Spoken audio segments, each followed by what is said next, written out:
Hey guys, what is up? This is Matthew Davis, me once again. Welcome back to another movie review, aka After I Saw. I'm in my dad's garage again. Yes, I know it's very dark, but, you know, it kind of keeps the tension going because there's a lot of darkness in this movie that I'm about to review. Of course, that being A Haunting in Venice. I finally got to saw this movie. What took me so long? No, I didn't have COVID again. It's just my dad and my grandma wanted to see the movie, so I waited until my birthday weekend to go see it with them. We finally saw it. Now I finally get to talk about it. This is part of the Hercule Poirot universe. There was Murder on the Orient Express, then there was Death on the Nile, and now we have A Haunting in Venice. I had no idea this was actually part of that universe. In fact, I don't think anybody did until the end of the trailer. In fact, the look of the poster, it looks nothing like what you would see in a Hercule Poirot type film. But in this film, we see him as a murder happens during a seance which Hercule was invited to. From there, we got ourselves another murder mystery, but with a twist. And that twist being that it is a more horrific film. There's a lot more horror imagery to this one, where the previous two ones were more on just the mystery side, minus the horror. And I honestly thought that concept alone was honestly quite interesting. And he is adapting this into a story. The other films were also adapted into stories as well. I mean, Murder on the Orient Express was a remake of a very old 50s film. I don't know. I watched the movie, but I couldn't remember which decade it was part of. But I'm a massive horror fan, so needless to say, I was really looking forward to this one. And I can definitely say, so far, this is the best out of the Hercule Poirot movies. Like, I'm not sure exactly what else you would call them, because the titles, like, you could just say, like, I don't know what you would call them, like, what the title of this whole franchise would, let's just say Hercule Poirot universe. Kenneth Branagh, once again, is excellent in the movie. Like, I feel like his character really stands out, and the fact that it always focuses on him makes the movie very interesting. In terms of the mystery thing, it pretty much is, you know, mostly what the franchise has been going for.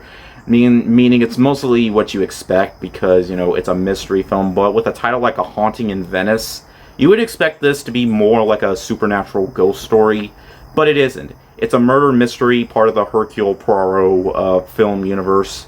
And the way they add the horror here is a little bit on the weaker side, like the way Kenneth brings in some of these horror elements. There isn't a whole lot. But the movie can be creepy at times, including this one scene involving Michelle Yeoh during the seance. It was actually quite horrific and probably the creepiest part of the entire movie. And I feel like it worked pretty well.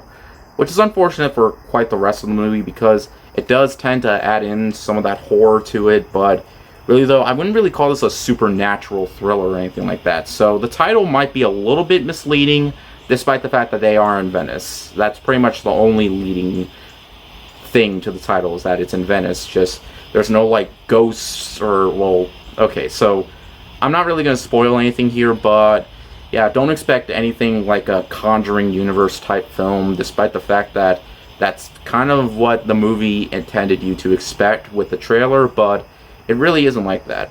The casting choices, like Tina Fey and all that, they're all terrific in the movie, and seeing them play out throughout the entire film was honestly quite intriguing. And the movie isn't too long, the movie doesn't drag on way too much, so it is slow in the beginning, but it definitely does tend to pick up when it gets closer to the end, and how the entire thing, you know, builds up.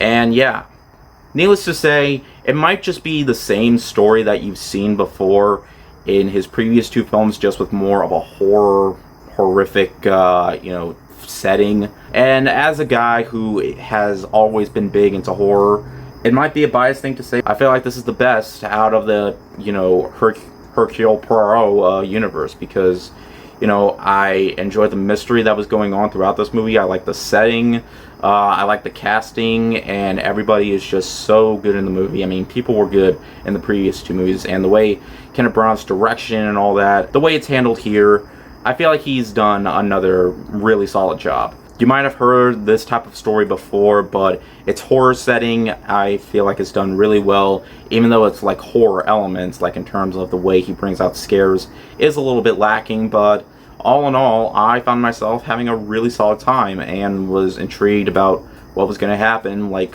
what exactly was going to conclude to this entire mystery. So yeah, needless to say, if you're a fan of this franchise, I recommend giving it a watch.